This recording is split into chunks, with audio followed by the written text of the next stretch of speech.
லூக்கா 11ஆம் அதிகாரம் 1 - 4 வசனங்கள் எல்லாரும் சேர்ந்து வாசிப்போமா? புதிய ஏற்பாட்டில் 97வது பக்கம் லூக்கா 11ஆம் அதிகாரம் வாசிப்போம். அவர் ஒரு இடத்தில் ஜெபம் பண்ணி முடித்த பின்பு அவருடைய சீசரில் ஒருவன் அவரை நோக்கி, ஆண்டவரே, யோவான் தன் சீசருக்கு ஜெபம் பண்ண போதித்தது போல நீரும் எங்களுக்கு போதிக்க வேண்டும் என்றான். அதற்கு அவர், நீங்கள் ஜெபம் பண்ணும் போது, பரமண்டலில் இருக்கிற எங்கள் பிதாவே, உம்முடைய நாமம் பரிசுத்தப்படுவதாக, உம்முடைய ராஜ்யம் வருவதாக, உம்முடைய சித்தம் பரமண்டலத்தில் செய்யப்படுகிறது போல பூமியிலையும் செய்யப்படுவதாக. எங்களுக்கு வேண்டிய ஆகாரத்தை அன்றன்று எங்களுக்கு தாரும்.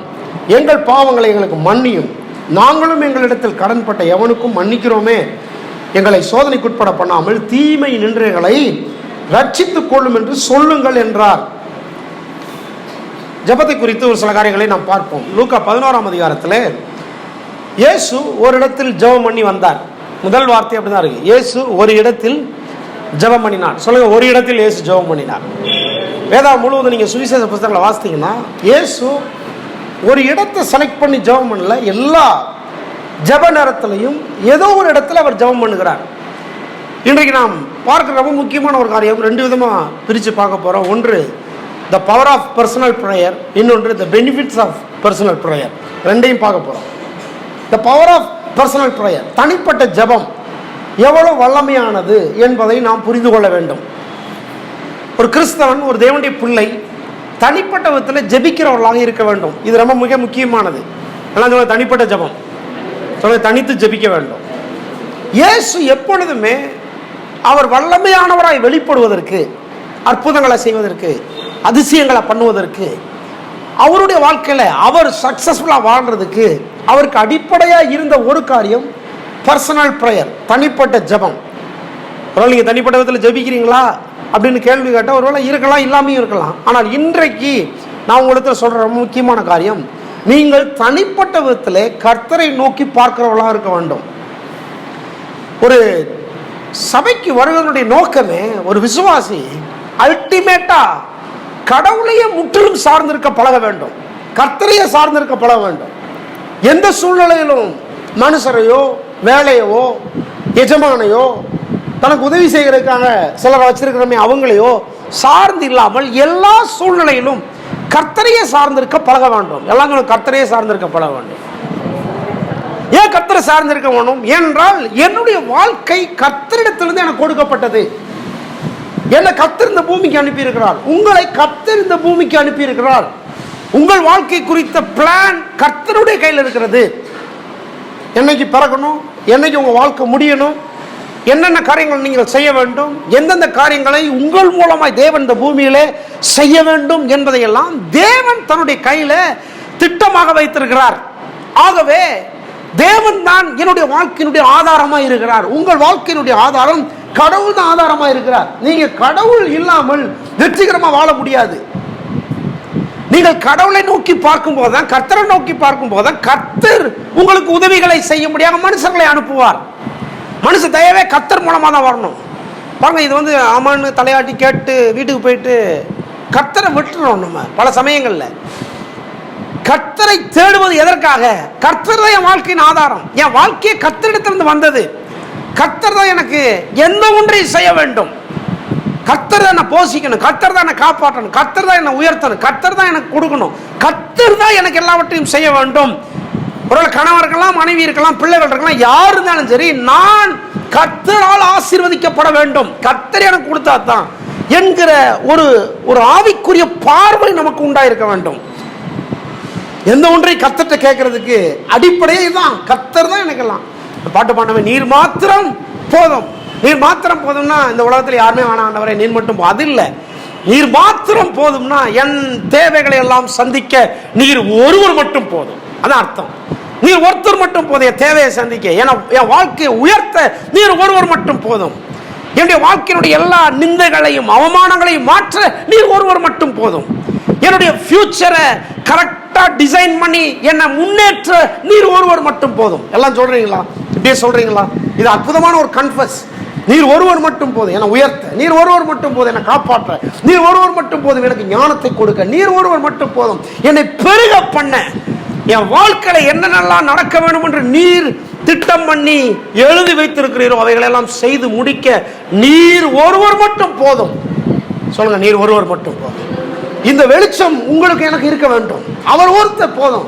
ஒருவேளை டிலே ஆகிற மாதிரி தெரியலாம், இல்லை காலதாமதமாகிற மாதிரி தெரியலாம், இவ்வளோ காலதாமதமானு யோசிக்கலாம். நமக்கு எப்பவுமே இன்ஸ்டண்டா ஃப்ரைட் ரைஸ் மாதிரி கிடைக்கும்னு நினைக்கிறோம், ஒரே நிமிஷத்தில் இன்ஸ்டண்டா கிடைக்கும்னு நினைக்கிறோம். கர்த்தர் சொல்ல இன்ஸ்டன்ட் கிடையாது, எல்லாமே ஒரு திட்டம் பண்ணப்பட்டிருக்கிறது, எல்லாம் ஒரு தீர்மானத்துக்குள் இருக்கிறது, எல்லாம் ஒரு காலத்திற்குள் இருக்கிறது. நீதிமொழி பிரசங்கி எழுதும்போது சாலமோன் சொல்லுகிறார், கரெக்டா தேவ செயலும் காலமும் நமக்கு அமைய வேண்டும், சமயம் அமைய வேண்டும், தேவனுடைய செயலும் அமைய வேண்டும். எல்லாவற்றையும் கடவுள் தான் திட்டம் பண்ணி வச்சிருக்கா. சொல்லுங்க, என் வாழ்க்கை கடவுளுடைய கையில் இருக்குது. சத்தமா சொல்லுங்க, என் வாழ்க்கை கடவுளுடைய கையில் இருக்குது. எனக்கு என்ன நடக்கணுன்றது கடவுளுடைய கையில் இருக்குது. ஆமாவா இல்லையா? ஆமா. நீங்க தீர்மானிச்சு இந்த குடும்பத்தில் பிறக்கல, நீங்க தீர்மானிச்சு இவரை கல்யாணம் பண்ணல, நீங்க தீர்மானிச்சு பிள்ளைகளை பெற்றெடுக்கல, நீங்க தீர்மானிச்சீங்க ஆம்பளை பையன் வேணும்னு, கர்த்தர் பெண் பிள்ளையை கொடுத்துருக்கிறார். நீங்க தீர்மானிச்சீங்க பெண் பிள்ளை வேணும், கர்த்தர் உங்களுக்கு ஆம்பளை பிள்ளையை கொடுத்துருக்கிறார். அப்ப பாருங்க, எல்லாமே கைமீறி போற மாதிரி தெரியுதா? ஒன்றை புரிந்து கொள்ள வேண்டும், எதுவும் கைமீறி போல. ஒருவேளை ஏன் கைமீறி போற மாதிரி தெரியலாம், ஏன் மனசை மீறி போற மாதிரி தெரியலாம், ஆனா கர்த்தருடைய கையை மீறி எதுவுமே நடக்காது. கை தட்டி ஒரு ஆமேன் சொல்றீங்களா? ஆமேன். கர்த்தருடைய கையை மீறி எதுவுமே நடப்பதில்லை. பாருங்க, ஜபத்தினுடைய அடிப்படை என்னன்னா, நான் கடவுளத்துல போகும்போதே கெஞ்சுறதுக்காக, கடவுளத்துல போகும்போதே அழுது வாங்குறதுக்காக, கடவுளத்துல போகும்போதே தேவை என்கிற மூட்டையை சுமந்துட்டு போகாம, கடவுளத்துல போகும்போது நான் எப்படி போறேன்னா, நான் ஒரு நோக்கத்தின் மனுஷன், கடவுள் தான் என்னை படைச்சிருக்கிறார், என் தேவையெல்லாம் அவர் தான் சந்திக்க முடியும், எனக்கு தேவையான எல்லாத்தையும் அவர் தான் வச்சிருக்கிறாருன்னு நான் ஒரு பெரிய நம்பிக்கையோடு போகிறேன், நம்பிக்கையோட போறேன். கடவுளத்துல போகும்போது ஜபம்ன்ற ஒரு இடத்துக்கு போகும்போதே நான் எப்படி போறேன்? நான் போய் எல்லாத்தையும் வாங்குறதுக்காக போறேன், கிளைம் பண்றதுக்காக போறேன். அவர் நான் போய் நின்ன உடனே, அப்பா நீயா வந்திருக்கிற, ரைட், இருந்தா உன் பிளானே பெருசு, உன்னை பற்றிய நோக்கமே பெருசு, உன்னை பற்றிய திட்டமே பெருசு, உன் குடும்பத்துல யாருக்குமே கிடைச்சிருக்காத கர்த்தர் உங்களுக்கு கையில கொடுப்பார். எத்தனை பேர் அப்படி பாக்குறீங்க? தீர்க்க தரிசனம் பாக்குறீங்களா? அப்படி யாருக்குமே கிடைச்சிருக்காது. அந்த திறமையை கர்த்தர் உங்களுக்கு தந்திருப்பார், யாருக்குமே கிடைச்சிருக்காது. அந்த தாளத்தை உங்களுக்கு தந்திருப்பார், யாருக்குமே கிடைச்சிருக்காது. அந்த உயர்வு உங்களுக்கு தந்திருப்பார், யார் கையிலும் கொடுக்காத லட்சங்களையும் கோடிகளையும் உங்க கையில கொடுப்பார். ஏன் தெரியுமா? உங்களை பற்றிய திட்டம் அவர் கையில் இருக்கிறது பெருசு, ரொம்ப பெருசு. அதை என் வாழ்க்கையில் நான் பார்க்கிறேன், அதை நான் உங்களுக்கு சொல்றேன். உங்களை பற்றிய கடவுளுடைய தரிசனம், கனவு, வரைபடம், பிக்சர் ரொம்ப பெருசு, ரொம்ப பெருசு. ஒரு வட்டத்துக்குள்ள உங்களை அடைக்க முடியாது, ஒரு வட்டத்துக்குள்ள உங்களுடைய வாழ்க்கையை நீங்கள் அடைத்துக் கொள்ள வேண்டாம்.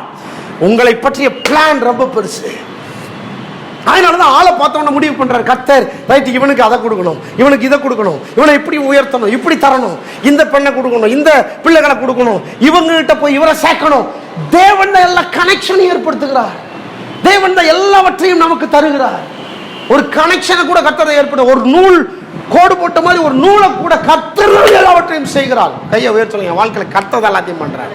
அதனால நான் சொல்றேன், நீங்க ஆக்சிடென்டா இங்க வரல, ஒரு ஆபத்தா விபத்தா இங்க வரல, ஒரு விபத்தா நீங்க இங்க வரல. நீங்க தேவனுடைய திட்டத்தின்படி கொண்டு வரப்பட்டிருக்கிறீர்கள், தேவனுடைய தரிசனத்தின்படி கொண்டு வரப்பட்டிருக்கிறீர்கள், தேவனுடைய நோக்கத்தின்படி கொண்டு வரப்பட்டிருக்கிறீர்கள். தேவன் உங்களை பிளான் பண்ணி இங்க கொண்டு வந்திருக்கிறார். ஹல்லேலூயா. ஆமாவா இல்லையா? பாருங்க, இயேசுவுக்கு இந்த அறிவு தான். இயேசு ஒரு இடத்துல போய் ஜெபம் பண்ண போனார்னா என்ன அர்த்தம்? பிதாவே நீர் என்னை அனுப்பின நோக்கம் என்ன? பிதாவே நான் என்ன செய்யணும் இன்னைக்கு? பிதாவே நான் இன்னைக்கு யார்கிட்ட போகணும்? இன்னைக்கு யாரை சுகமாக்கணும்? எதை தொடணும்? என்ன பேசணும்? இதுதான் கடவுளுடைய கையில் இருக்கிற அந்த திட்டத்தை பிதாவாகிய தேவனிடத்திலிருந்து இயேசு பெரும்படியாக ஜெபத்திற்கு போகிறார். ஒரு இடத்தில் அவர் ஜெபம் பண்ணுகிறார், ஒவ்வொரு முறையும் ஜெபம் பண்ணுகிறார், ஒவ்வொரு நாளும் ஜெபம் பண்ணுகிறார். ஒரு நாளை ஆரம்பிப்பதற்கு முன்பாக ஜெபிக்கிறார். அவருக்கு ஒரு டிஸ்டர்பன்ஸா, அவருக்கு ஒரு குழப்பமா, ஒரு காரியத்தை செய்ய முடியலையா, அல்லது ஒரு சந்தேகமா, ஏதாவது ஒரு காரியம் அவருக்கு டிஸ்டர்பன்ஸா, தடையா இருக்குதா, உடனே பிதாவே நான் என்ன செய்ய வேணும்ன்றார், நான் என்ன செய்ய வேணும்ன்றார். அப்போ personal prayer is very powerful. தனிப்பட்ட ஜெபம் மிகவும் வல்லமையானது. நீங்கள் உங்களுடைய அவுட்புட்னா என்ன அர்த்தம்? உங்களுக்குள்ளிருந்து நீங்கள் வல்லமையாய் வெளிப்பட வேண்டுமா?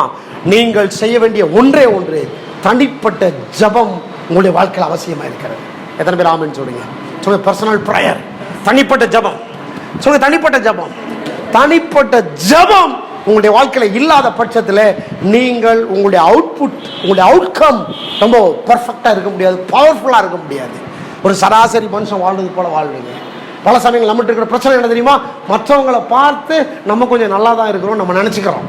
இவங்களை பார்த்து இவரை விட நான் நல்லா தான் இருக்கிறேன், இவரை விட நான் நல்லா தான் இருக்கிறேன். ஆனால் நான் சொல்கிறேன், ஒருவேளை நீங்கள் மற்றவர்களை விட நல்லா இருக்கலாம், ஆனால் உங்களிடத்திலிருந்து வரும்படி தேவன் வைத்த அசல் காரியம் வெளியே வராமல் இருக்கும். நான் சொல்ல புரியுதா உங்களுக்கு? உங்களுக்குள்ள வைத்த அசல் ஒரிஜினல் திங். ஹல்லேலூயா. எத்தனை பேர் ஆமென் சொல்றீங்க? ஹல்லேலூயா, பிரைஸ் காட். இப்போ வண்டியில் எடுத்துக்கிட்டிங்கன்னா 100 சிசி இருக்குது, 110 சிசி இருக்குது, 125 சிசி இருக்குது.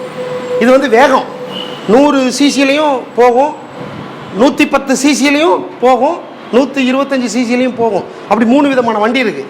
3 விதமான வண்டியில் வந்து ரொம்ப ஸ்லோவாக போகிறது, ஐ மீன் எவ்வளோ வேகமாக முறுக்குனாலும் ஸ்லோவாக போகிறது 100 சிசி தான். ஆனால் 125 சிசி இருக்குது பாருங்க, அது வந்து நீங்கள் முறுக்குனீங்கன்னா 100 சிசி வந்து காணாமல் போயிடும், அது வாட்டுக்கு போயிட்டே இருக்கும் அந்த வண்டி. ஆனால் அந்த 125 சிசி வந்து 100 சிசியை பார்க்கும்போது பரவாயில்லையே, நான் 100 சிசி அளவுக்கு போகிறேனே நினச்சிக்கிட்டு இருந்தா அது பெருமை கிடையாது. ஆமாவா இல்லையா? அது ரொம்ப பெரிய தோல்வி அது. ஏன்னா அதுக்குள்ள இருக்கிற ஒரிஜினல் என்பது 125 சிசி. கார் எடுத்துக்கிட்டீங்கன்னா 1000 சிசி, 1100 சிசி, ஏகப்பட்ட வேகம் போகிற அளவுக்கு இருக்குது. நான் சொல்கிறேன் பாருங்க, அப்போ உங்களுக்குள்ள வைக்கப்பட்ட வேகம், உங்களுக்குள்ள வைக்கப்பட்ட அசல் காரியம் அது வெளியே வர வேண்டும் என்றால் நீங்கள் தனிப்பட்ட விதத்திலே உங்களை படைத்த தேவனோடு ஐக்கியத்தில் உறவில் ஜபத்தின் மூலமாக இருப்பது மிக அவசியமாக இருக்கிறது. நீங்க நினைக்கலாம் வயசாகி போச்சுங்க, இதுக்கு மேலேயா?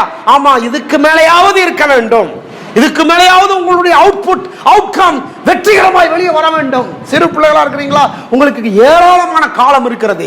நான் சொல்றேன், இப்பொழுது இருந்தே நீங்கள் பிதாவாகிய தேவனோடு, உங்களை படைத்த ஆண்டவரோடு, உங்களை இந்த பூமிக்கு அனுப்பி வைத்த ஆண்டவரோடு, கடவுளோடு ஒரு சரியான ஐக்கியத்தில் தொடர்புல இருக்க முடிவு செய்ய வேணும். எத்தனை பேரோட ஆமென் சொல்லுங்க? இயேசு பாருங்க, ஒரு இடத்தில் ஜெபம் பண்ணி முடித்த பின்பு, இது ஒரு வசனம் அல்ல, ஏராளமான வசனங்களை காமிக்க முடியும். அவர் ஒரு தோட்டத்தில் ஜெபம் பண்ணி முடித்த பின்பு, அவர் ஒரு மலையில் ஜெபம் பண்ணி முடித்த பின்பு, அவர் கடற்கரை ஓரங்களில் ஜெபம் பண்ணி முடித்த பின்பு, அவர் தனிப்பட்ட விதத்தில் ஜெபிக்கிறவராக இருந்தால், பக்கம் கைப்பிடி சொல்லுங்க, தனிப்பட்ட விதத்தில் ஜெபிக்கிறவர்களாக இருங்கள். தனி ஜெபம் அன்றாடம் உங்களுடைய வாழ்க்கையில் இருப்பதாக, ஒவ்வொரு நிமிஷமும் இருப்பதாக, ஒவ்வொரு நாளும் இருப்பதாக, தனித்தனியாய் நீங்கள் ஜெபிக்கிறவர்களா இருங்கள். நிறைய பேர் இதை குடும்ப ஜெபம் ஆக்கிட்டாங்க. குடும்ப ஜெபம் தேவைதான், அது அப்புறம் பார்த்துக்கலாம். இயேசு குடும்பமாகவும் இல்லை, குடும்ப ஜெபத்திலையும் இல்லை, தனிப்பட்ட ஜெபம். சொல்லுங்க தனிப்பட்ட ஜெபம். சொல்லுங்க தனிப்பட்ட ஜெபம். தலையை கை சொல்லுங்க தனிப்பட்ட ஜெபம். சொல்லுங்க தனிப்பட்ட ஜெபம், தனிப்பட்ட ஜெபம், தனிப்பட்ட ஜெபம். The power of personal prayer. தனி ஜெபம்.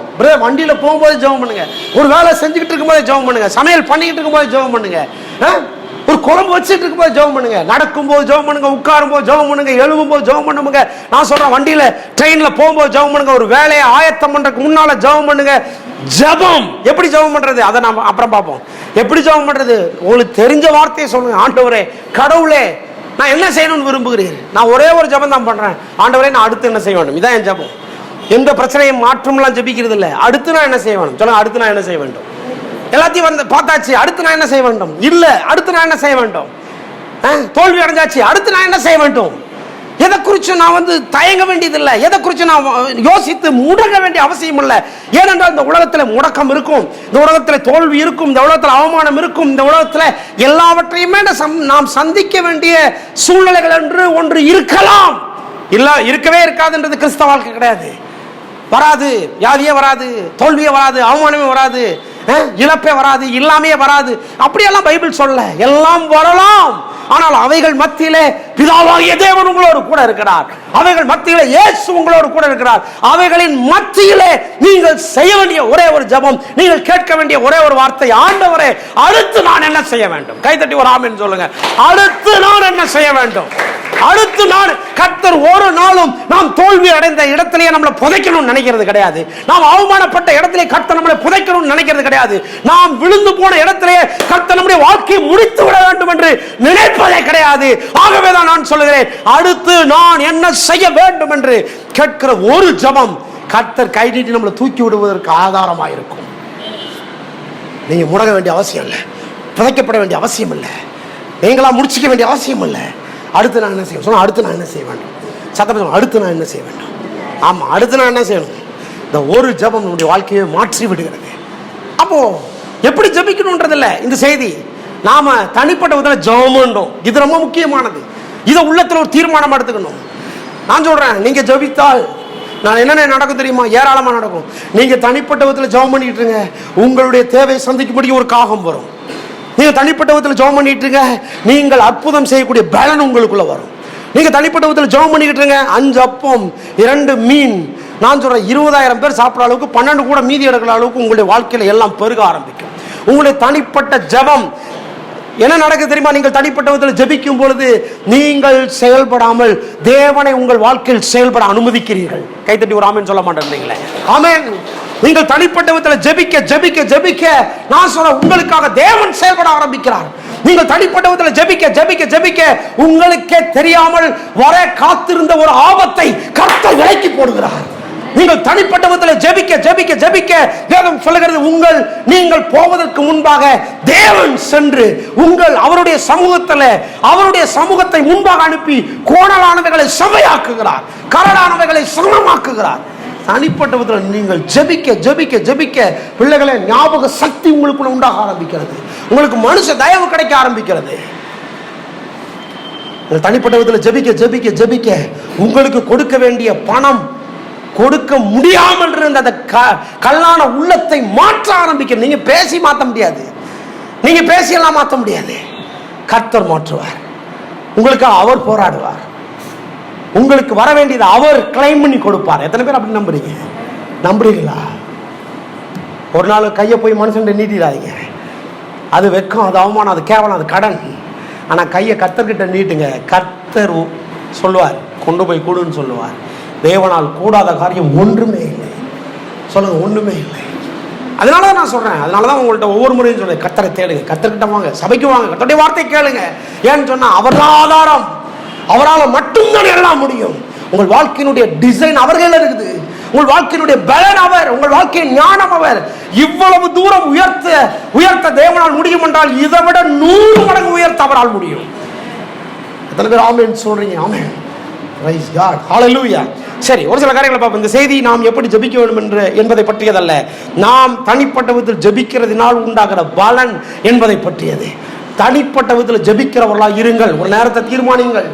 ஒரு நேரமே இல்லைன்னு சொல்லாதீங்க. நீங்க அவ்வளவு பிஸியான நாட்கள் கிடையாது. நாம கர்த்தரை விட பிஸியான நாட்கள் கிடையாது. நீங்கள் நானும் நேரத்தை தீர்மானிப்போம். நான் சொல்றேன், யார் தனிப்பட்ட விதத்தில் ஜெபிப்பதற்கு தங்களுடைய நேரத்தை செலுத்தாமல் இருக்கிறார்களோ அவர்கள் தான் அதிக பிஸியா இருக்கிறாங்க. நான் இந்த டைம்ல எழும்பி இந்த வேலையை செய்யலன்னா எப்படி ஜெபம் பண்ற நேரமா அது?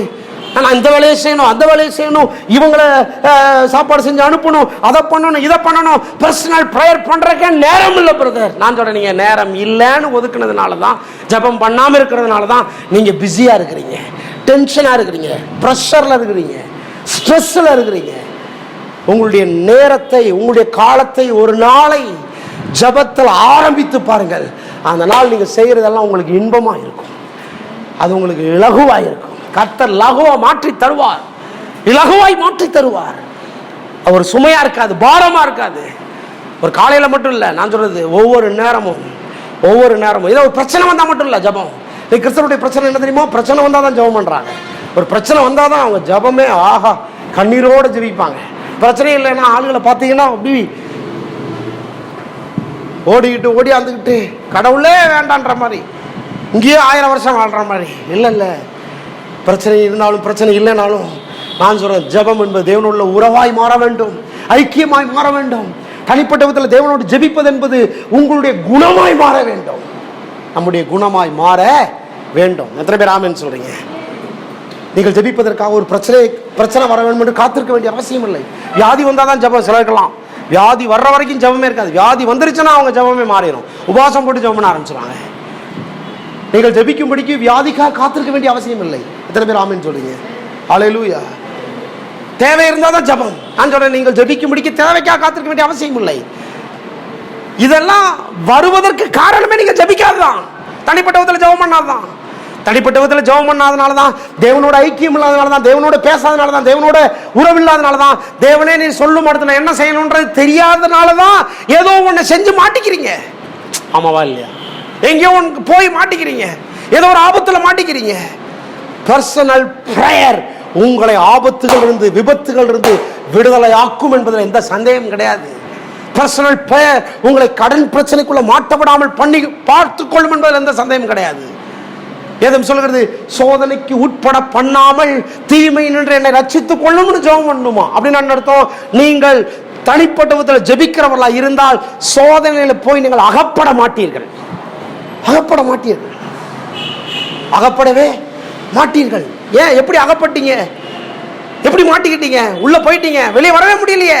எப்படி மாட்டிக்கிட்டீங்க? நான் சொல்றேன், நீங்க சொல்றீங்க இல்ல நான் செஞ்சதுனால தான் மாட்டிக்கிட்டேன். இல்ல, நீங்க செஞ்சதுனால மாட்டல சார், நீங்க ஜெபிக்காதனால தான் நீங்க அதை செஞ்சிட்டீங்க.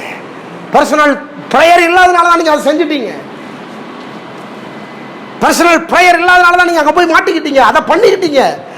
பர்சனல் பிரேயர் இல்லாதனால தான் அந்த நபரோட ஐக்கியம் ஆயிருச்சு. பர்சனல் பிரேயர் இல்லாதனால தான் உங்களால படிக்க முடியல, ஞாபக சக்தி இல்லாம போச்சு.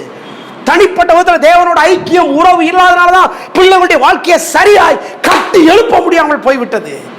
தனிப்பட்ட விதத்தில் நீங்கள் ஜெபிக்கிறவர்களாய், தேவனிடத்தில் கேட்டு ஒரு காரியத்தை செய்கிறவர்களாய் இல்லாதனால தான் நீங்கள் ஒரு பெரிய கடன் பிரச்சனையில் மாட்டிக்கிட்டீங்க. எத்தனை பேர் ஆமென் சொல்றீங்க? ஹல்லேலூயா. எனக்கு தெரிஞ்ச ஒரு பாஸ்டர் பெரிய கடன் பிரச்சனை மாட்டிக்கிட்டாரு, பெரிய கடன் பிரச்சனை மாட்டிக்கிட்டார். கடைசியில் அந்த சபையை விற்கிற அளவுக்கு மாட்டிக்கிட்டாரு, சபையை விற்கிற அளவுக்கு மாட்டிக்கிட்டாரு. பல வருஷங்களுக்கு முன்பாக ஒரு பெரிய ஒரு ஸ்தாபனமாக உருவானது. சில காரியங்கள் பணம் தரம் பணம் தரம் பணம் தரன்னு சொல்லி நிறைய பேர் சபையினுடைய டாக்குமெண்ட், வீட்டுடைய டாக்குமெண்ட் எல்லாத்தையும் வச்சு பணத்துக்காக வச்சுட்டாங்க. கடைசியில் பார்த்தா செத்து போனார்கள் நிறைய பேர். நிறைய பேர் சபையை விட்டு காலி பண்ணி போயிட்டாங்க, சபையை வித்துட்டாங்க. இன்றைக்கும் இருக்கிறாங்க அந்த பிரச்சனையில் மாட்டிக்கொண்டு. எத்தனை பேரோட ஆமேன்னு சொல்றீங்க? ஆமேன். அப்ப என்ன ஆச்சு? தேவனோடுள்ள தனிப்பட்ட உறவு ஜபத்தின் மூலமாக உங்களுடைய வாழ்க்கையை கரெக்டா ட்ராக்ல போக உதவி செய்யும், உதவி செய்யும். சில சமயங்களில் நீங்க பேச வேண்டிய வார்த்தைகளை பேசாம, பேசக்கூடாத வார்த்தைகளை பேசுறதுனால நிறைய பேருடைய வாழ்க்கையே இல்லாம போயிருக்கும், உடஞ்சு போயிருப்பாங்க. காரணம் என்ன தெரியுமா? நீங்கள் தேவனோடுள்ள ஐக்கியம் இல்லாதனால.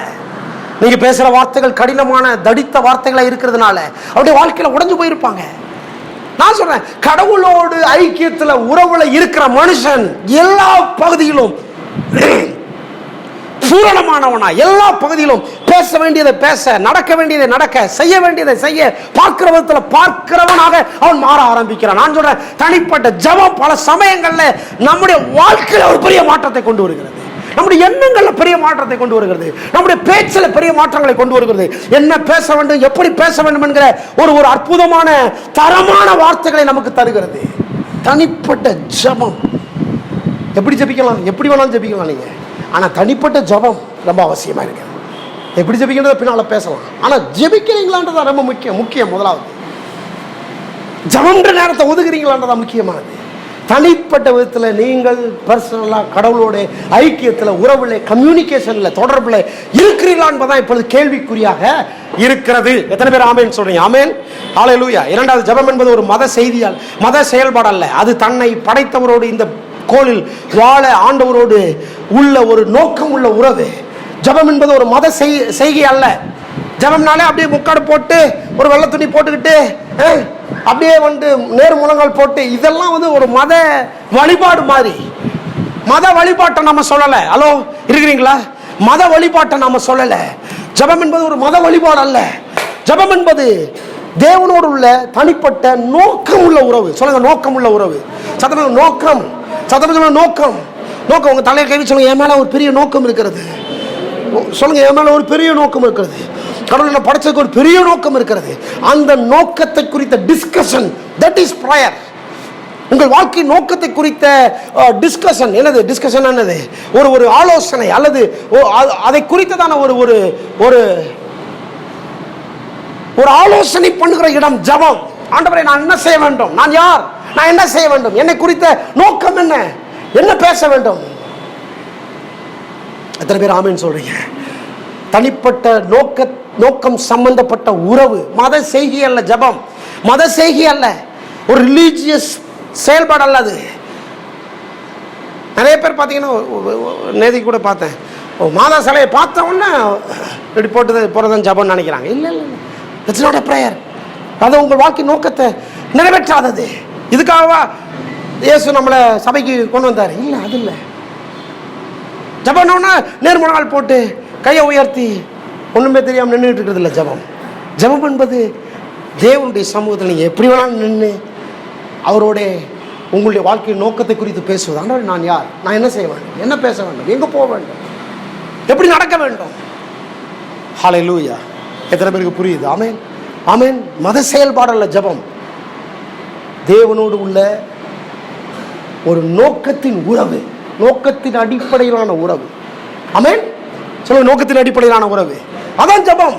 அதனால தான் நான் தனிப்பட்ட ஜபத்தை நாம் செய்ய வேண்டும் என்று நான் சொல்லுகிறேன். மூன்றாவது, ஜபம் என்பது அவருடைய வார்த்தையின் அடிப்படையிலானது. அதற்கு பதிலாக நம்முடைய தேவையின் அடிப்படையிலானது அல்ல. ஜபம்னா தேவையின் அடிப்படையிலானது அல்ல. ஜபம்னா உடனே நிறைய பேர் ஒரு மளிகை கடை லிஸ்ட் மாதிரி எடுத்துட்டு போயிடுறாங்க. ஆண்டவரே எனக்கு இது வேண்டும், அது வேண்டும், அது சொல்றது ஜபம். அது தப்பு கிடையாது. எனக்கு என்ன தேவை என்பதை சொல்வது தப்பு கிடையாது. ஆனால் ஒன்றை விளங்கிக் கொள்ள வேண்டும், நீங்கள் உங்களுக்கு என்ன வேண்டும் என்று சொல்லுவது உங்களுக்கு என்ன வேண்டும் என்று தேவன் எதிர்பார்த்திருக்கிறதை விட குறைவானது. மறுபடியும் சொல்றேன், நீங்கள் உங்களுக்கு என்ன வேண்டும் என்று தேவனிடத்தில் கேட்பது தேவன் உங்களுக்கு என்ன வேண்டும் என்று ஆயத்தம் பண்ணி வைத்திருக்கிறதை விட குறைவானது. மறுபடியும் சொல்றேன், இட்ஸ் வெரி வெரி இம்பார்ட்டன்ட். நீங்க கேட்கறது குறைவானது. நீங்க கேட்குறீங்க, மாசம் சம்பளம் கேட்குறீங்க, ஆண்டவரே எனக்கு ஒரு 10,000 ரூபாய் தரேன்னு கேட்குறீங்க. 10,000 ரூபாய் இருந்தால் போதும் சார், நான் குடும்பத்தை நடத்திடுவேன். கர்த்தர் சொல்ற, இல்லை, உனக்கு 10 லட்சம் ரூபாய் வேணும்ன்றார் கர்த்தர். உங்களை காட்டிலும் அவர் உங்களுக்கு இன்னது தேவை என்பதை உயர்த்தி பார்க்கிறார், உயர்த்தி பார்க்கிறார். ஹலோ, உயர்த்தி பார்க்க கை உயர்த்தி பார்க்கிறார். கையை உயர்த்தி காமிங்க, கையை உயர்த்தி காமிங்க. நீங்க ஒரு 100 ரூபா போன்றீங்க, 500 ரூபா போன்றீங்க. கர்த்தர் சொல்ற, இல்லை இல்லை, உன் வாழ்க்கையினுடைய நோக்கமே உனக்கு தெரியலையே, உன்னுடைய வாழ்க்கையினுடைய நோக்கம் தெரியல, உன்னுடைய வாழ்க்கையுடைய பிரம்மாண்டம் தெரியலையே, நீ யாருன்னு உனக்கு தெரியலையே, உனக்கு என்ன வேணும்னு தெரியலையே. நாம கேட்கறது, என் 2 பிள்ளைகளுக்கு படிக்க வைக்கிறதுக்கு ஃபீஸ் வேணுங்க. கர்த்தர் சொல்ற, உன் மூலமா 100 பிள்ளைகளை படிக்க வைக்க நான் விரும்புறேன். கர்த்தருடைய பிளான் ரொம்ப பெருசு. பைபிள் சொல்லுது, உங்களுடைய நினைவுகளை காட்டிலும் அவருடைய நினைவுகள் பெரியது, உங்களுடைய யோசனைகளை காட்டிலும் அவருடைய யோசனைகள் பெரியது, நீங்க எதிர்பார்த்திருக்கிறதை காட்டிலும் அவர் எதிர்பார்த்திருக்கிறது பெரியது. ஹலோ, ஆமாவா இல்லையா? யோசிக்கிறீங்களா? அப்படி யோசிக்கிறீங்களா? ஆமென், ஹல்லேலூயா. கடவுளுடைய சமூகத்துக்கு வரும்பொழுது ஒரு மளிகை கடை லிஸ்ட் போல, ஆண்டவரே எனக்கு இது வேணும், இது வேணும், இது வேணும், இது வேணும் சொல்றது இல்லை. ஆண்டவரே எனக்கு இன்னது தேவை என்பது நீர் அறிந்திருக்கிறீர். பைபிள் சொல்லுது, நீங்கள் வேண்டிக் கொள்கிறதுக்கு முன்னமே உங்களுக்கு இன்னது தேவை என்பதை அவர் அறிந்திருக்கிறார். சொல்லுங்க, அவர் அறிந்திருக்கிறார். சரி, எக்ஸாம்பிளுக்கு பெற்றோர் எடுத்துக்கங்க. பிள்ளைகள் கேட்கறதுக்கு முன்னாலேயே பெற்றோருக்கு தெரியும், இன்னைக்கு காலைல இட்லி செய்யணும். பிள்ளைகள் கேட்கறதுக்கு முன்னாலே, இல்லை இட்லி வேண்டாம், அவங்க நம்ம பிள்ளைகளுக்கு ஒருத்தருக்கு நூடுல்ஸ் பிடிக்கும், ஒருத்தருக்கு இட்லி பிடிக்கும், அதனால ஒருத்தருக்கு நூடுல்ஸ், ஒருத்தருக்கு இட்லி. பிள்ளைகள் வேண்டிக் கொள்கிறதுக்கு முன்னாகவே பெற்றோருக்கு என்ன கொடுக்கணும்னு அறிந்திருக்கும் பொழுது வேதம் சொல்லுது, பிள்ளைகளே பெற்றோரே இப்படி செய்வார்களே, ஆனால் உங்கள் பரமபிதா அதிகமானவைகளை செய்வது அதிக நிச்சயம் அல்லவா? அப்ப நான் சொல்றேன், நீங்கள் நான் கேட்பது கொஞ்சம், நீங்கள் நான் கேட்பது தரத்தில் குறைவு, நீங்கள் நான் கேட்பது அளவில் குறைவு, நீங்கள் நான் கேட்பது நமக்கு கேட்க வேண்டியது இன்னதென்று அறியாமல் கேட்கிறோம். பைபிள் சொல்லுது, நீங்கள் வேண்டிக் கொள்கிறதுக்கு முன்னமே, சொல்லுங்க, நீங்க ஜெபம் பண்றதுக்கு முன்னமே, சொல்லுங்க, ஜெபம் பண்றதுக்கு முன்னமே, சொல்லுங்க, ஜெபம் பண்றதுக்கு முன்னமே, சத்தமா ஜெபம் பண்றதுக்கு முன்னமே இன்னது தேவை என்று என் பரம பிதா அறிந்திருக்கிறார். அப்படின்னா அவர் அறிந்திருக்கிறதை நான் கேட்க கற்றுக்கொள்ள வேண்டும். That's a prayer. ஹலோ, ஆமென்.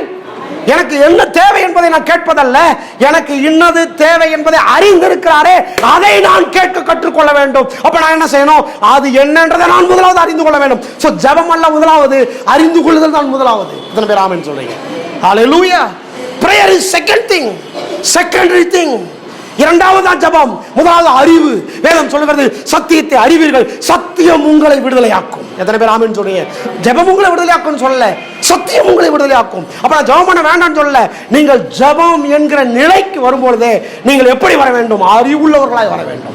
என்ன அறிவுள்ளவர்களாக வரணும்? ஸ்கூல்ல போய் படிச்சுட்டு வரணுமா? இல்ல, ஜெபம் என்கிற நிலைக்கு வருவதற்கு முன்பாகவே எனக்கு என்ன தேவை என்பதை என் பரம பிதா அறிந்திருக்கிறார் என்கிற அறிவுள்ளவர்களாக ஜெபிக்க வர வேண்டும். அதனாலதான் ஜெபம் முதலாவது அல்ல, சத்தியத்தை அறிகிற அறிவு முதலாவது. அறிவு தான் நம்மை ஜெபிக்க நடத்துகிறது. எத்தனை பேர் ஆமென் சொல்றீங்க? எத்தனை பேர் கைகளை உயர்த்தி ஒரு ஆமென் சொல்றீங்களா? ஹல்லேலூயா. சொல்லுங்க, எனக்கு இன்னும் தேவை என்பது அவர் அறிந்திருக்கிறார். சொல்லுங்க, எனக்கு இன்னும் தேவை என்பது அவர் அறிந்திருக்கிறார்.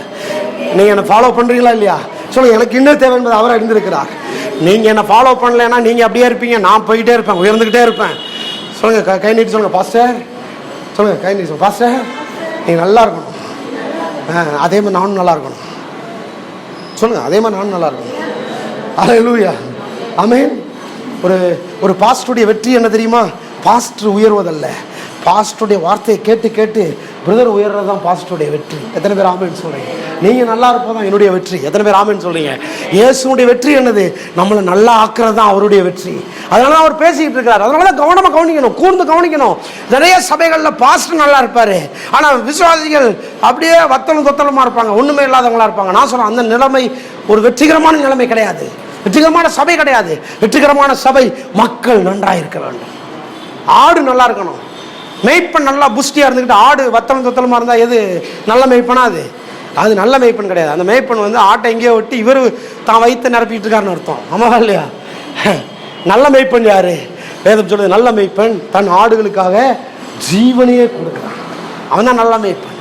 நான் சொல்றேன், ஒண்ணு நீங்க நல்லா இருக்கணும்னா ஒரே ஒரு வழிதான் இருக்குது, சத்தியத்தை அறிய வேண்டும். கர்த்தர் உங்களுக்கு என்ன தேவை என்பதை அறிந்திருக்கிறாரே, அந்த அறிவு நமக்கு வேண்டும். எல்லாம் சொல்ல, அந்த அறிவு நமக்கு வேண்டும். நான் சொல்றேன், எல்லாவற்றையும் கர்த்தர் நமக்குள்ள வெளியே கொண்டு வருகிறார். எல்லாவற்றையும் உள்ள வச்சுட்டாரு, ஒரு குறைவும் இல்லாம கர்த்தர் உள்ள வச்சிருக்கிறாரு. பணம் எங்க இருக்கு? உள்ள இருக்கு. ஆசீர்வாதம் எங்க இருக்கு? உள்ள இருக்கு. நான் கண்டுபிடிச்ச ஒரு பெரிய கண்டுபிடிப்பு என்ன தெரியுமா? எனக்கு தேவையானது எதுவும் இவர்கிட்ட இருந்து வரவே முடியாது, இவருக்கு தேவையானது எதுவும் எனக்கிட்ட இருந்து வரவே முடியாது. தேவன் என்னை படைக்கும் போதே பர்ஃபெக்ட் டிசைன்ல படைச்சிட்டாரு. எனக்கு தேவையானது எனக்குள்ள இருந்து வர்ற மாதிரி படைச்சிட்டாரு. எனக்கு தேவையானது எனக்குள்ள இருந்து வர்ற மாதிரி படைச்சிட்டாரு. உங்களுக்கு தேவையானது எங்க இருக்கு? சாரி, எங்க அப்பாட்ட தான் சார். உங்க அப்பாட்ட இல்ல, உங்க அப்பாவுக்கு தேவையான உங்க அப்பாட்ட இருக்குது. பிள்ளைகளை உங்களுக்கு தேவையான உங்களுக்குள்ள இருக்குது. எனக்கு தேவையான எனக்குள்ள இருக்குது. எனக்கு தேவையான பணம், எனக்கு தேவையான ஞானம், எனக்கு தேவையான பலன், எனக்கு தேவையான காலம், எனக்கு தேவையான மாற்றம், எனக்கு தேவையான பேச்சு. பாருங்க, எனக்கிட்ட இருக்க பேச்சு நான் பேசுறேன்னே, இப்போ இந்த செய்தி அப்பா இருக்கிறாரு, அப்பாக்குள்ள இருந்து வருதா எனக்குள்ள இருந்து வருதா? எனக்குள்ள இருந்து வர செய்தி எனக்குள்ள இருந்து வர எங்க அப்பா இருந்து வருதா? எங்க அப்பா அங்க இருக்கிறாரு, அப்பா அவங்க அப்பா வந்தாரு, அவங்க அம்மா வந்துட்டாங்க, என்னம்மா பேசுறாரு? அப்படியா? இல்ல, அப்பா இருக்கிறாரு, அம்மா இருக்கிறாங்க, அம்மாமார்கள் இருக்கிறீங்க, சகோதர சகோதரிகள் எல்லாருமே இருக்கிறீங்க. ஆனா எனக்குள்ள இருந்து வர்ற செய்தி எங்க இருந்து வருது? எங்க இருந்து வருது? எனக்குள்ள இருந்து தான் வருகிறது. ஸோ இப்போ எனக்குள்ளிருந்து சகலமும் வெளியே வரும்படியாக தேவன் சகலவற்றையும் எனக்குள்ளே வச்சுட்டார். ஸோ என்னுடைய வெற்றி எனக்குள்ள இருக்குது, என்னுடைய ஆசீர்வாதம் எனக்குள்ள இருக்குது, என்னுடைய பலன் எனக்குள்ளே, உங்களுக்குள்ளே சகலவற்றையும் வைத்து விட்டார். உங்களுக்குள்ள தான் வெளியே வரணும். அப்போ உங்களுக்குள்ள வெளியே வரக்கூடிய ஒரு சரியான இடம் என்ன தெரியுமா? சத்தியத்தை அறிகிற அறிவு. இதை அறிந்து கொள்ள வேண்டும். அதனால அப்படி அறிகிற அறிவுள்ளவர்கள் கையை வெளியே நீட்டவே மாட்டாங்க, எங்கேயும் நீட்ட மாட்டாங்க, எங்கேயும் போக மாட்டாங்க. எனக்குள்ள இருந்து வெளியே வரும். சொல்லுங்க, எனக்குள்ள இருந்து வெளியே வரும். சொல்லுங்க, எனக்குள்ள இருந்து வெளியே வரும். சொல்லுங்க, பணம் எனக்குள்ள இருந்து வெளியே வரும், பொருள் எனக்குள்ள இருந்து வெளியே வரும், ஆசீர்வாதம் எனக்குள்ள இருந்து வெளியே வரும், வெற்றி எனக்குள்ள இருந்து வெளியே வரும். எல்லாம் எனக்குள்ள வைக்கப்பட்டு டெபாசிட் பண்ணப்பட்டிருக்கிறது. Fully loaded. நான் முற்றிலும் லோட் பண்ணப்பட்டிருக்கிறேன். அப்ப இதை அறிஞ்சுக்கிட்டா போதும். சத்தியத்துக்கிட்ட வர்றதுக்கு நோக்கமே அதான். அதை அறிஞ்சுக்கிட்டா போதும், விடுதலை ஆட்டோமேட்டிக்கா வெளியே வரும், ஆசீர்வாதம் ஆட்டோமேட்டிக்கா வெளியே வரும். அப்போ மூன்றாவது ஜபம் என்பது என்னது? ஒரு மளிகை கடை லிஸ்ட் போட வச்சுக்கிட்டு ஏன் தேவையை நாம சொல்றது இல்லை. ஜபம் நான் கேட்டா 5000 ரூபாய் கேட்கிறேன், நான் கேட்டா 10,000 ரூபாய் கேட்கிறேன். கர்த்தர் சொல்றாரு, இல்லப்பா உனக்கு அது பத்தாதுன்றாரு. இங்க ஒரு டிவி போதுமா 3 டிவி தேவையா? இங்க ஒரு டிவி போதுமா 3 டிவி தேவையா? ஒரு டிவி போதும் 3 டிவி தேவையா சார்? ஒன்று போதும். எதுக்கு 3 டிவி? ஆண்டவர் சொல்றாரு, ஒன்று போதாது, 3 வேணும். எத்தனை பேர் ஆமென் சொல்றீங்க? அதை வாங்கக்கூடிய பலனை தராரு. ஆமென், அல்லேலூயா. ஆமாவா இல்லையா? இங்க இருக்கிறவங்களுக்கு ஒரு 10 சேர் போதுமா, 20 சேர் போதுமா, இல்லை 100 சேர் தேவையா நமக்கு? கர்த்தர் சொல்றாரு, 10 போதாதுப்பா, நீ வேற, என் பிளானே வேற. கர்த்தர், என் பிளானே வேற. சொல்லுங்க, என் பிளானே வேற. சொல்லுங்க, அவர் பிளானே வேற சார். அவர் பிளானே வேற. உங்களை குறித்து அவர் பிளானே வேற, உங்கள் பிள்ளைகளை குறித்து அவர் பிளானே வேற. நீங்க நினைக்கிறீங்க இப்படி ஒரு ஸ்கெட்ச் போட்டு இப்படி போட்டு கொண்டு போயிடலான்னு. கர்த்தர் சொல்றா, இல்ல, அது அழி, அது இல்லை. நீயே அந்த லிமிட்டை தாண்ட போகுது. உங்களுக்கும் எனக்கும் தெரியாதிருக்கிறபடியால், பைபிள் சொல்லுது, நாம் அறியாதிருக்கிறபடியால் விழித்திருக்க வேண்டும். சொல்லுங்க, அறியாதிருக்கிறபடியால். நம்முடைய பிரச்சனை என்னது? நமக்கு தெரியாது. நமக்கு பிரச்சனை என்னது? எவ்வளவு பெரிய உயரத்துக்கு போறோம் எனக்கு தெரியாது. நம்முடைய பிரச்சனை என்ன தெரியுமா? தெரியாதுதான் பிரச்சனை. கர்த்தர் என்ன வச்சிருக்காருன்னு தெரியாது, என்ன பேச போறான்னு தெரியாது, என்ன செய்ய போறான்னு தெரியாது, என்ன நடக்க போகுதுன்னு தெரியாது, நாளைக்கு எவ்வளவு பணம் வர போகுதுன்னு தெரியாது. ஹலோ, நாளைக்கு இங்க இருக்கிற பிள்ளைகள் மியூசிக் கிளாஸ் படிச்சுட்டு இருக்காங்களே, யார் மியூசிக் டைரக்டர் ஆக போறாங்கன்னு தெரியாது, யார் இன்ஸ்ட்ருமெண்ட் பிளேயர் ஆக போறாங்கன்னு தெரியாது. தெரியுமா? நீங்க நினைக்காதீங்க, குறைச்சு மதிப்பிடாதீங்க. நம்முடைய பிரச்சனையை நம்மளை குறைச்சு மதிப்பிடுறது தான். நம்மளை குறைச்சு மதிப்பிட வைக்கிறது பிசாசுடைய எண்ணம்.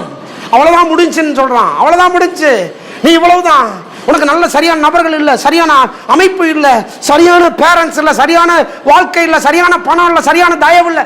பிசாசு இதெல்லாம் சொல்றான், எதுவும் இல்லைன்றான். கர்த்தர் இன்னைக்கு உங்களோடு பேசுகிறார், எல்லாம் உனக்குள்ள இருக்குது. நான் ஒரு ஆள் போதும், நான் உன்னை குறித்து வச்சிருக்கிற திட்டம் போதும், நான் உன்னை குறித்து வச்சிருக்கிற யோசனைகள் போதும், நான் உன்னை குறித்து வச்சிருக்கிற அறிவு போதும், அதை நீ ஃபாலோ பண்ணா போதும். இருக்கிற நிலைமையிலிருந்து எவ்வளவு உயரத்துக்கு கொண்டு போக முடியும் என்பதை நான் அறிந்து வைத்திருக்கிறேன் கர்த்தர் சொல்லுகிறேன். கையை உயர்த்தி ஒரு ஆமீன் சொல்லுங்க. கையை உயர்த்தி ஒரு ஆமீன் சொல்லுங்க. சொல்லுங்க, கையை உயர்த்தி சொல்லுங்க. கர்த்தாவே, கர்த்தாவே, நீர் என்னை உயர்த்துகிறவராக இருக்கிறேன். சொல்லுங்க, நீர் என்னை உயர்த்துகிறவராக இருக்கிறேன். சொல்லுங்க, நீர் எனக்கு போதும். சொல்லுங்க, நீர் எனக்கு போதும். சொல்றீங்களா? சொல்றீங்களா? ஆமென். ஹல்லேலூயா. அதனால தான் ஆண்டவர்ட்ட வரும்போது, ஜெபம்னு வரும்போது, பர்சனல் பிரேயர் வரும்போது லிஸ்ட்டை தூக்காதீங்க. ஒருபோது லிஸ்ட்டை தூக்காதீங்க. மளிகை கடைக்கு போகும்போது லிஸ்ட் போட்டுருக்கீங்க, ஆண்டவர்ட்ட வரும்போது லிஸ்ட்டை போடாதீங்க. ஆண்டவர்ட்ட வரும்போது, ஆண்டவரே எனக்காக என்ன வச்சிருக்கிறீர், இன்னைக்கு எனக்கு என்ன கொடுக்க போகிறீர், நாளைக்கு எனக்கு என்ன நடக்க போகிறது, what is your plan Lord, that's all. அது போதும். உங்க பிளான் என்ன? அமைதியா இருங்க. உங்க பிளான் என்ன? ஆண்டவரே எனக்கு இது தாரும், நீங்க பிளான் கொடுக்காதீங்க, நீங்க பிளான் கொடுக்காதீங்க. ஆண்டவரே எனக்கு நீர் என ஆசீர்வதியும், நீர் செய்யும், நீர் எனக்கு கொண்டு போகும், நான் எங்க போகணும் நீர் சொல்லும், நான் என்ன பேசணும் நீர் சொல்லும். எத்தனை பேர் ஆமேன்னு சொல்றீங்க? சொல்றீங்களா இல்லையா? ஆமேன். பிளானை நீங்க கொண்டு போகாதீங்க.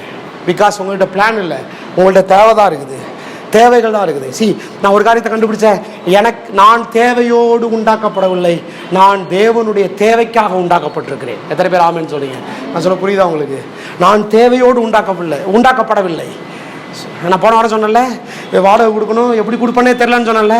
இன்னைக்கு வந்து நிற்கும் போது வாடகையும் கொடுத்துருக்குறோம், கிட்டத்தட்ட 50 சேரும் வாங்கியிருக்கிறோம். கைக்கு தட்டிட போறீங்க, உங்களுக்கு எதாவது நடந்துட போகுது. கர்த்தர் நல்லவர். சொல்லுங்க, கர்த்தர் நல்லவர். 1-2 மாதங்கள்லேயே லட்சங்களை கர்த்தர் நம்ம கையிலேருந்து வெளியே போக வைக்கிறார். தெரியுமா உங்களுக்கு? சொல்லுங்கள், லட்சங்கள் வெளியே போகும். சொல்லுங்கள், லட்சங்கள் வெளியே போகும். ஆமாம், எப்படி லட்சங்கள் வெளியே போகும்? உடனே பாஸ்டர் நல்லா இருக்கார் போட்டிருக்குன்னு நினைக்காதீங்க. கர்த்தர் உங்களை நல்லா ஆக்குவார். ஆமேன். சொல்லுங்கள், கர்த்தர் என்ன நல்லா ஆக்குவார். இந்த பாஸ்டர் ஆசீர்வதிக்கிற என்ன ஆசீர்வதிக்க மாட்டாரா? சொல்லுங்கள், கையை உயர்த்தி. ஆமேன். ஹல்லேலூயா. லட்சங்களையும் கோடிகளையும் நீங்களும் உங்கள் சந்ததிகளும் காண்பீர்கள். பணம் மேட்டரே கிடையாது, பணம் பிரச்சனை கிடையாது, பொருள் பிரச்சனை கிடையாது, தேவையோடு இருப்பது பிரச்சனை கிடையாது. நான் தேவையோடு இல்லை. ஒருவேளை தேவையோடு இருக்கலாம், ஆனால் நான் தேவையோடு இருக்கும்படி படைக்கப்படவில்லை, தேவனுடைய ஒரு தேவைக்காக படைக்கப்பட்டிருக்கிறேன். கடவுளுக்கு நான் தேவைப்படுது. சொல்லுங்க, கடவுளுக்கு நான் தேவைப்படுது. எனக்கு கடவுள் தேவைன்றது உண்மைதான், ஆனால் அதை விட அவருக்கு நான் தேவை என்பதுதான் உண்மை. சொல்லுங்க, அவருக்கு நான் தேவை. சொல்லுங்க, அவருக்கு நான் தேவை. எதுக்கு உங்களை காப்பாத்துறாரு? எதுக்கு உங்க தேவையை சந்திக்கிறாரு? எதுக்கு உங்களை ஆபத்திலிருந்து விலக்கி காப்பாத்துறாரு? எதுக்கு உங்களுடைய பிரச்சனையை மாற்றுறாரு? எதுக்கு தெரியுமா? கர்த்தருக்கு அவர் ரொம்ப நல்லவர்னு காமிக்கிறதுக்கு இல்ல, கர்த்தருக்கு நீங்கள் தேவைப்படுகிறீர்கள். தலையில கை வச்சு சொல்லுங்க, கர்த்தருக்கு நான் தேவைப்படுகிறேன். ஆமா, கர்த்தருக்கு நீங்கள் தேவைப்படுறீங்க. கர்த்தருக்கு ஆபிரகாம் தேவைப்பட்டுச்சு, அதனாலதான் பஞ்சத்துல இருந்து காப்பாற்றினார். ஏன்னா ஆபிரகாமின் சந்தையில தான் ஈசாக்கை கொண்டு வரணும், ஈசாக்கு இயேசுவை பிறப்பிக்கணும். தேவனுக்கு தேவைப்படுகிறோம். சொல்லுங்க, தேவனுக்கு தேவைப்படுகிறோம். கையை சொல்லுங்க, தேவனுக்கு தேவைப்படுகிறேன். சொல்லுங்க, நான் தேவனுக்கு தேவை.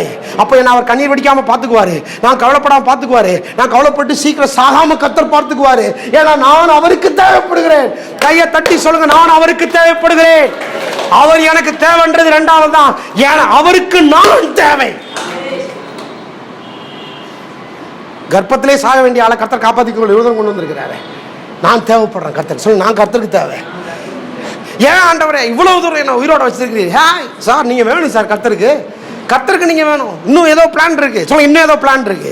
கர்த்தருக்கு பிளான் இருக்கு. நம்ம கிட்ட கூட பிளான் முடிஞ்சிருக்கலாம். பலவீனம் ஆகி போச்சு, எல்லாம் முடிஞ்சு போச்சு, வாழ்க்கை முடிஞ்சிச்சுன்னா என்ன?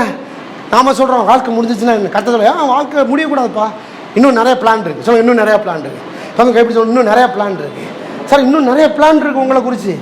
கர்த்தருக்கு உங்களை குறித்து இன்னும் நிறைய பிளான் இருக்கு. இந்த சீரழிவு எதுக்கு? இந்த சீரழிவு எதுக்கு இல்லை? கர்த்தருக்கு இன்னும் பிளான் இருக்கு. ஸோ இன்னும் பிளான் இருக்கு. அதனால தான் நான் சொல்றேன், அவர் அறிந்திருக்கிறார் என்கிற அறிவு அவர்கிட்ட அந்த அறிவு இருக்கிற வரைக்கும் பிரச்சனை இல்லை. அது எனக்கு எந்த லாபமும் இல்லை. அவருக்கு என்ன தெரியும் என்பது எனக்கு தெரிய வேண்டும். எனக்கு என்ன வேண்டும் என்று அவர் டிசைன் பண்ணியிருக்கிறான்றது எனக்கு தெரிய வேண்டும். அப்போ நான் அதைத்தான் முதல்ல அறிஞ்சிக்கணும். ஜெபம் என்கிற நிலைக்கு வருவதற்கு முன்பாக மூன்றாவது நாம் என்ன செய்யணும்? அவருக்கு எனக்கு என்ன தேவை என்று அவர் என்ன அறிஞ்சிருக்கிறார் அப்படின்றத நாம் அறிந்து கொள்ள ஆரம்பிக்கணும். லிஸ்டோட போகக்கூடாது. ஆண்டவர் லிஸ்டோட போகணும். ஒன்று திறந்த இதயத்தோட போகணும். ஆண்டவரே, அடுத்து நான் என்ன செய்யணும்? என்ன பிளான்? என்ன என்ன என்ன தரப்போகிறீர்? யாரை என்னோட கனெக்ட் பண்ண போகிறீர்? இதெல்லாம் பெரிய ஆச்சரியமான காரியம். ஆச்சரியமாக நடக்குது. ஊழியத்தில் ஆச்சரியங்களால் நிரம்பி இருக்கிறது. நமக்கே தெரியாத பல காரியங்களை கத்த செய்கிறார். நமக்கே தெரியாத பலரோடு நம்மளை இணைக்கிறார். இருக்கிறீங்களா இல்லையா? ஆமென். நான் 2-3 காரியத்தை டக்கு சொல்லி முடிச்சிடறேன். நான்காவது ஜெபம் என்பது ஒரு காரியத்தை நிறைவேற்றும்படி தேவனிடம் கெஞ்சுவதல்ல, கிறிஸ்துவுக்குள் நிறைவேற்றி முடிக்கப்பட்டிருக்கிறதை அறிந்து அவைகளை நாம் கிளைம் பண்ணும்படி உரிமையை கோருவது. அதான் ஜெபம். உரிமையோடு வரணும். கடவுளுடைய பிள்ளையா இருக்கிறேன், கிறிஸ்துவுக்குள் எல்லாத்தையும் முடிச்சு வச்சிருக்கிறாரு, இப்போ நான் கிளைம் பண்ண வரேன். கிளைம் பண்ண வரேன். சரி, நல்லா நீங்கள் ஒரு மளிகை கடைக்கு போகும்போது நீங்கள் அங்கே இருக்கிறத கிளைம் பண்ணுறதுக்கு என்னத்தை கொண்டு போகிறீங்க? கரெக்டாக சொல்லுங்க பார்ப்போம். லிஸ்ட்டு இல்லை, பணத்தை கொண்டு போகிறோம். பணத்தை வச்சு தான் கிளைம் பண்ணுறோம். பணத்தை வச்சு தான் கிளைம் பண்ணுறோம். அப்போ தேவன்கிட்ட வரும்போது எதை வச்சு கிளைம் பண்ண போகிறோம்? ஒன்றே ஃபெய்த்தை வச்சு தான் கிளைம் பண்ண போகிறோம். விசுவாசத்தை வச்சு தான் கிளைம் பண்ண போகிறோம். விசுவாசம் யார் மேலே? கிறிஸ்துவின் மேலே. கிறிஸ்துவின் மேலே ஏன் விசுவாசம்? ஏன்னு சொன்னால், எனக்கு தேவையான எல்லாவற்றையும் நான் பெற்றுக்கொள்ள முடியாது. கிறிஸ்து எல்லாவற்றையும் சிலுவையிலே முடித்து விட்டார். அப்போ நான் கிளைம் பண்ணுறது through my faith in Christ. கிறிஸ்துவின் மேல் உள்ள விசுவாசத்தில் நான் எனக்கு இருக்கிற சகலவற்றையும் நான் கிளைம் பண்றேன். That's prayer. That is a prayer. அதான் பிரேயர். என் உரிமையை கிளைம் பண்ணுவது. உங்களுக்காக எல்லாத்தையும் முடிச்சிட்டாரா? ஆமா, எல்லாத்தையும் முடிச்சு வச்சிட்டாரு. சுகம் முடிஞ்சிருச்சு, ஆசீர்வாதம் முடிஞ்சிருச்சு, சாபமெல்லாம் போயிருச்சு, பணம் முடிஞ்சிருச்சு, எல்லாத்தையும் உங்களுக்கு ஹல்லேலூயா. உங்களுக்குள்ள ஒரு ஆசை வருதுனாலே, உங்களுக்குள்ள ஒரு விருப்பம் வருதுனாலே, உங்களுக்கு ஒன்றை கர்த்தர் கொடுக்கணும்னு முடிவு பண்ணிட்டார்னாலே என்ன அர்த்தம் தெரியுமா? அதை ஆல்ரெடி சம்பாதிச்சு தேவன் கிறிஸ்துவுக்குள் ஸ்டோர் பண்ணி வச்சுட்டார்னு அர்த்தம். எத்தனை பேர் ஆமென் சொல்றீங்க? சொல்லுங்க. ஆல்ரெடி ஸ்டோர்டு, ஆல்ரெடி அது ரெடியா இருக்குது. ஆமென். நீங்க எதுக்கு மளிகை கடைக்கு போறீங்க? வீட்டில் இல்லை, கடையில் இருக்குன்னு தானே போறீங்க. நான் சொல்றேன், உங்ககிட்ட இல்லாத எல்லாத்தையும் கிறிஸ்துவுக்குள் ஸ்டோர் பண்ணி வச்சிட்டார். ஆல்ரெடி ரெடியா இருக்குது. கார் ரெடியா இருக்குது, பைக் ரெடியா இருக்குது, வீடு ரெடியா இருக்குது, ஆல்ரெடி எல்லாம் ரெடியா இருக்குது. சொல்லுங்க, ஆல்ரெடி ரெடி, எல்லாம் ரெடி. சொல்லுங்க, எல்லாம் ரெடி. ஹல்லேலூயா. சுகம் ரெடி, தீர்க்காயுசு ரெடி, பணம் ரெடி. சொல்லுங்க, பணம் ரெடி. அம்மாவுக்கு ஜெயக்கூடிய அம்மாவுக்கு பணம் ரெடி. இயேசுவின் நாமத்தில் பணம் ரெடி, பணம் ரெடி. லட்சங்களும் கோடிகளும் ரெடியா இருக்குது. நான் தான் இப்போ வளர வேண்டியதா இருக்குது. நான் தான் வளரணும், ஆசை வளரணும், விருப்பம் வளரணும், எண்ணங்கள் வளரணும். நான் தான் திட்டம் போடணும், நான் தான் யோசிக்கணும். இப்போ கடவுள்கிட்ட நான் தான் சீக்கிரமா கிளைம் பண்றதுக்கு முடிவு எடுக்கணும். நீங்க கர்த்தர்கிட்ட வர்றதுக்கு டிலே ஆகிறது தான் நீங்க பெறுவதற்கான டிலே. மறுபடியும் சொல்றேன், நீங்க ஆண்டவர்கிட்ட வர்றதுக்கு டிலே பண்றீங்கல்ல, அதுதான் நீங்கள் பெறுவதற்காக டிலே ஆகுது. நம்ம என்ன சொல்லிக்கிறோம்? கர்த்தருக்கு சித்தம் இல்லை போட்டு. கர்த்தருக்கு சித்தம் இல்லை. கர்த்தருக்கு சித்தம் எல்லாத்தையும் ஆயத்தம் பண்ணி வச்சிட்டாரு.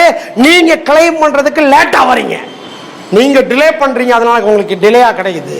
நீங்க டிலே பண்றதுனால அங்க இல்லவே இல்லைன்னு அர்த்தம் இல்லை. இல்லைன்னு இல்லை, இருக்கிறது அப்போ ரெடியா இருக்குது. நீங்க லேட்டா வந்து சாப்பிட்றதுனால அது ஆறி போகுது. லேட்டா வரீங்க. காலையில சுட்ட தோசையை சாப்பிட்றதுக்கு எப்போ வரணும்? காலையில் 8 மணிக்கே தோசை சுட்டாச்சு. சுந்தரி சிஸ்டர், எத்தனை மணிக்கு வந்து தோசை சாப்பிடணும்? 8 மணிக்கே சாப்பிடணும் காலையிலேயே. அதுக்கு பிறகு நீங்க 8 மணிக்கு சுட்ட தோசையை 3 நாள் கழிச்சு, 4 நாள் கழிச்சு, 1 வாரம் கழிச்சு, போன ஞாயிற்றுக்கிழமை சுட்ட தோசையை அடுத்த ஞாயிற்றுக்கிழமை வந்து சாப்பிட்றதுக்கு வந்து என்ன காஞ்சு போயிடும். என்ன பிரயோஜனம்? என்ன பிரயோஜனம்? ஆமென். பல சமயங்களில் நம்ம காஞ்சு போனதுக்கு அப்புறம் வரோம். பல சமயங்களில் அதெல்லாம் ஒண்ணுமில்லாம போனதுக்கு அப்புறம் வரும். பல சமயங்களில் கிடைக்க வேண்டிய நேரத்திலேயே நாம் கிடைக்காம பெறாம போயிடுறோம். ரீசன் என்ன தெரியுமா? நாம டிலே வந்துட்டு கர்த்தர் ஏன் டிலே பண்றாரு? கர்த்தரா டிலே பண்றாரு? அவரையா குறை சொல்ல முடியும்? கர்த்தர் டிலே பண்ணல. கர்த்தர் ஏற்ற சமயத்தில் எல்லாவற்றையும் ஆம் என்றும் ஆமென் என்றும் ஆயத்தம் பண்ணி வைத்திருக்கிறார். கைத்தட்டி அவருக்கு நன்றி சொல்லுவோமா. 5வது ஜெபம் என்பது இந்த பூமியிலே பரலோக குடிமகனுடைய சாக்கியம். இந்த பூமியில நீங்கள் நானும் பரலோக குடிமக்களாய் வாழ்கிறோம். நாம் இந்த பூமிக்குரியவர்கள் அல்ல, நாம் பரலோகத்தின் குடிமக்கள். பரலோகத்தின் குடிமக்களுடைய உரிமையும் சாக்கியத்தையும் பெறுவதற்கான ஒரு தகுதி ஜெபம். ஜெபத்தின் மூலமாக குடிமகன் என்கிற தகுதியின் மூலமாக நாம் ஜெபத்தின் மூலமாக தேவனிடத்தில் பெற்றுக்கொள்கிறோம். ஜெபிக்கும்படி தேவனே சொன்னார். ஜெபிக்கும்படி தேவனே சொன்னார். நீங்கள் ஜெபிக்க வேண்டும் என்று தேவன் சொன்னார். நீங்கள் இந்த பூமிக்குரியவர் அல்ல. சொல்லுங்க, தலையை கை சொல்லுங்க, நான் இந்த பூமிக்குரியவன் அல்ல. சொல்லுங்க, நான் இந்த பட்டாபிராமுக்குரியவன் அல்ல. நான் இங்கே பிறப்பிக்கப்பட்டிருக்கிறேன். சொல்லுங்க, நான் இங்கே பிறந்திருக்கிறேன், ஆனா நான் பட்டாபிராம் கிடையாது. நான் பரலோக குடிமகனா இருக்கிறேன். கைகளை தட்டி ஆண்டவர்கள் சொல்லுங்க, நான் பரலோக குடிமகன், பட்டாபிராமிலே வாழ்ந்து கொண்டிருக்கிறேன். ஓ, நான் பரலோக குடிமகன், நான் பட்டாபிராமிலே வாழ்ந்து கொண்டிருக்கிறேன். எத்தனை பேர் ஆமேன்னு சொல்றீங்க? எப்படி இருக்குது? ஆமேன், ஹல்லேலூயா. கடகடன்னு சொல்றேன். ஜெபம் நம்முடைய தரிசனங்களையும் நம்முடைய நற்குணங்களை பாதுகாக்கிறது. நீங்கள் பர்சனலாக ப்ரேயர் பண்ணலன்னா உங்களுடைய குணங்கள் பாதுகாக்கப்படாது. ஜெபம் நம்முடைய தரிசன தாளந்துகளையும் திறமைகளையும் பாதுகாக்கிறது. உங்களுக்குள்ளே தாளந்துகள் இருக்கிறது, திறமைகள் இருக்கிறது. நீங்கள் அதை பாதுகாக்க வேண்டும் என்றால் நான் சொல்ல personal prayers very very important. எட்டாவது, ஜெபம் நம்முடைய வாழ்க்கையினுடைய நோக்கங்களையும் தரிசனங்களையும் பாதுகாக்கிறது. ஒன்பதாவது, ஜெபம் நம்முடைய தேவனுக்காய் நம்முடைய தனித்துவமான வாழ்க்கையினுடைய நோக்கங்களுக்காய் வாழ்கிறவர்களாய் நம்மை மாற்றுகிறது. நீங்கள் பர்சனலாக ஜெபிக்கிறவர்களாக இருக்கும் பொழுது உங்களுடைய வாழ்க்கை, நீங்கள் வாழ்கிற விதமே மாறிடும். பேச்சு மாறிடும், நடவடிக்கை மாறிடும், உங்களுடைய அட்மாஸ்பியர் மாறிடும், உங்களுடைய பர்சனாலிட்டி மாறிடும், எவ்ரிதிங் மாறிடும். ஒரு பெரிய பர்பஸ்ஃபுல் பர்சனாக மாறிடுவீங்க, நோக்கத்தின் மனுஷனாக மாறிடுவீங்க. ஜெபிக்கிறவங்களை முகத்தை பார்த்தாலே தெரியும், அகத்தின் அழகு முகத்தில் தெரியுன்ற மாதிரி. இன்னொரு பழமொழி சொல்லுவாங்களே, மொசப்பிடிக்கிற ஆளை மூஞ்ச பார்த்தாலே தெரியும் சொல்லுவாங்கல்ல, அப்படியா? அது நான் முதலே சொல்லிட்டேன். இன்னொன்று இல்லை, ஜெபிக்கிறவர்ல முகத்திலே தெரியும். ஆமேன். வாழ்க்கையின் வெளிப்படும் அது ஜெபம். ஆமேன். ஜெபிக்கிறவர்கள் மாறுகிறார்கள். ஜெபிக்கிறவருடைய வாழ்க்கையில் பெரிய மாற்றம் உண்டாகுது. பர்சனல் ப்ரேயர் தனிப்பட்ட ஜெபம் உங்களை வெற்றியாளராக நிறுத்தும். ஆமேன். கடைசியாக, ஜெபம் இந்த பூமியிலே நம்முடைய மதிப்பையும் கௌரவத்தையும் கௌரவமானவர்களாக நம்மை வெற்றி நடை போட வைக்கிறது. 10 காரியத்தை சொல்லியிருக்கேன். ஜெபம் நம்முடைய கௌரவத்தை பாதுகாக்கிறது, நம்மை மதிப்பிற்குரியவர்களாக மாற்றுகிறது. பர்சனல் ப்ரேயர் பண்ணுற ஆள் கௌரவம் உள்ளவனாய் மாறுகிறார், மதிப்பிற்குரியவனாய் மாறுகிறார். கடவுளை அப்படி ஆக்கிறாரு, காட்சி பொருள் போல ஆக்கிறாரு. அவனுடைய நடவடிக்கை மாத்துறாரு, தரிசனத்தை மாத்துறாரு, திட்டங்களை தராரு, நோக்கங்களை தராரு, குணங்களை பாதுகாக்கிறாரு, சகல திறமைகளை ஜெபத்தின் மூலமாக சகலமும் பாதுகாக்கப்படுகிறது.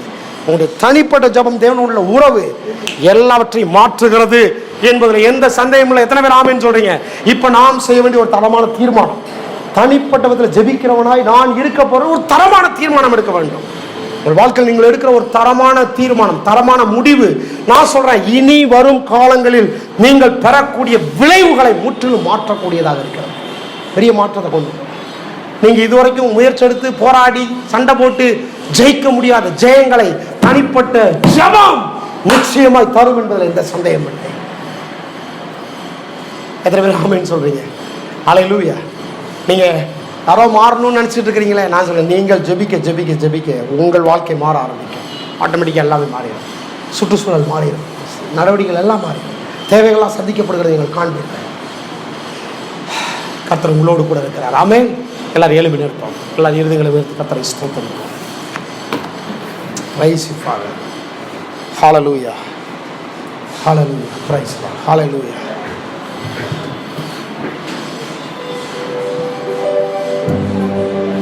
ஹல்லேலூயா. எல்லாரும் கண்களை மூடி கைகளை உயர்த்தி கர்த்தரை ஸ்தோத்திரிப்போம். ஷிகாபா லாபா ராபோ ரிபா ஷபா லாபா ராபோ. ஹல்லேலூயா. கைகளை உயர்த்தி எல்லாரும் கர்த்தரை ஸ்தோத்திரிப்போம். அற்புதமான தீர்மானங்களை எடுங்கள், தரமான முடிவுகளை எடுங்கள். ஒரு நாள் நீங்க யோசிக்கலாம், என்னால கர்த்தருக்காக வாழவே முடியல, கடவுளுக்காக வாழ முடியல, சில விட முடியல, சில காரியங்களை நானும் விடணும்னு நினைக்கிற முடியலன்றீங்களா? நான் சொல்ல, personal prayer can change everything. தனிப்பட்ட ஜெபம் உங்களுடைய குணங்களை மாற்றும். தனிப்பட்ட ஜெபம் நம்ம பல தடவை நினைக்கிறோம், என்னன்னா கடவுளை மாற்றலாம் நினைக்கிறோம், கடவுளுடைய எண்ணங்களை மாற்றலாம், கடவுளுடைய பேச்சை மாற்றலாம் நினைக்கிறோம். கர்த்தர் சொல்றார், நீ கடவுளை மாற்ற முயற்சி எடுக்காத, நீ என்னை மாற்றுன்றார் கர்த்தர். நீ உங்களை மாற்றுங்க, கடவுள் ஆட்டோமேட்டிக்கா உங்களுடைய தேவைகளை சந்திப்பார் என்பதில் எந்த சந்தேகம். ஓ, கைகளை உயர்த்தி எல்லாம் கர்த்தரை ஸ்தோத்திரிப்போம்.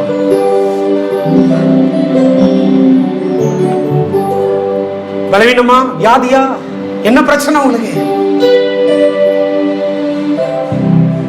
கர்த்தர்ட்ட வந்து நம்ம கேட்கிறோம், ஆண்டவரே உமக்கு தெரியாதா? கர்த்தர் சொல்றாரு, உனக்கு தெரியாதா நான் என்ன பிளான் வச்சிருக்கேன்னு? எனக்கு தெரியாதுல்ல பிரச்சனை, உனக்கு தெரியாமல் இருப்பதான் பிரச்சனை. கர்த்தர் எல்லாவற்றையும் உங்களுக்காக வச்சிருக்கிறார். எல்லாரும் கைகளை உயர்த்தி கர்த்தரை ஸ்தோத்தரிப்போம். எங்கள் பிதாவே, கோடான கோடி நன்றிகளை ஏறெடுக்கிறோம். உள்ள உறவு எங்களுடைய வாழ்க்கையை மாற்றுகிறது. தனிப்பட்ட விதத்தில் ஜெபிக்கக்கூடிய அந்த தீர்மானத்தை ஒவ்வொருவருக்குள்ள தாரும். ஒவ்வொருவரும் ஜெபிக்கிறவர்களாய் மாறட்டும், உம்மோடு தொடர்பு இருக்கிறவர்களாய் மாறட்டும், உமக்கு என்ன தெரியும் என்பதை அறிந்திருக்கிறவர்களாய் மாற்றும். வாழ்க்கை மாறுவதாக, சூழ்நிலைகள் மாறுவதாக.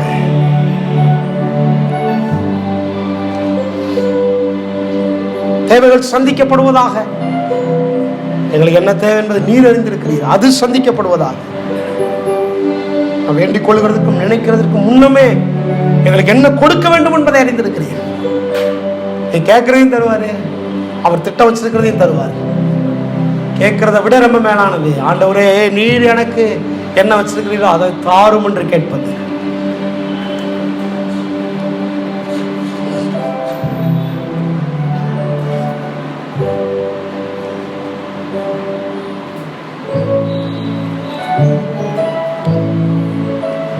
அன்பின் பரலோக பிதாவே, ஆண்டவராகிய இயேசுவின் நாமத்தில் மண்டை வருகிறோம். நல்ல வார்த்தைகளுக்காக ஸ்தோத்திரம். அந்த ஒவ்வொருவரோடு பேசினபடியால் ஸ்தோத்திரம். மனக்கண்களை திறந்தபடியால் ஸ்தோத்திரம். தனிப்பட்ட ஜபத்தினுடைய வல்லமை அறிந்து கொள்ளட்டும். என் வாழ்க்கை முற்றிலும் மாறட்டும். அநேகருக்கு நாங்கள் ஆசீர்வாதமாய் ஜீவிக்கட்டும். பரிசுத்தாவியானவர் மீண்டும் மீண்டும் இந்த வார்த்தையின் மூலம் எங்களோடு பேசும், உணர்த்தும். வாழ்க்கை அர்ப்பணிக்கிறோம். மகிமையில உமக்கே சொல்லுகிறோம். இயேசுவின் நாமத்தில் ஜெபிக்கிறோம் எங்கள் ஜபங்களும் நல்ல பிதாவே. ஆமென், ஆமென். கைகளை தட்டி கர்த்தருடைய நாமத்தை நாம் உயர்த்துகிறோம்.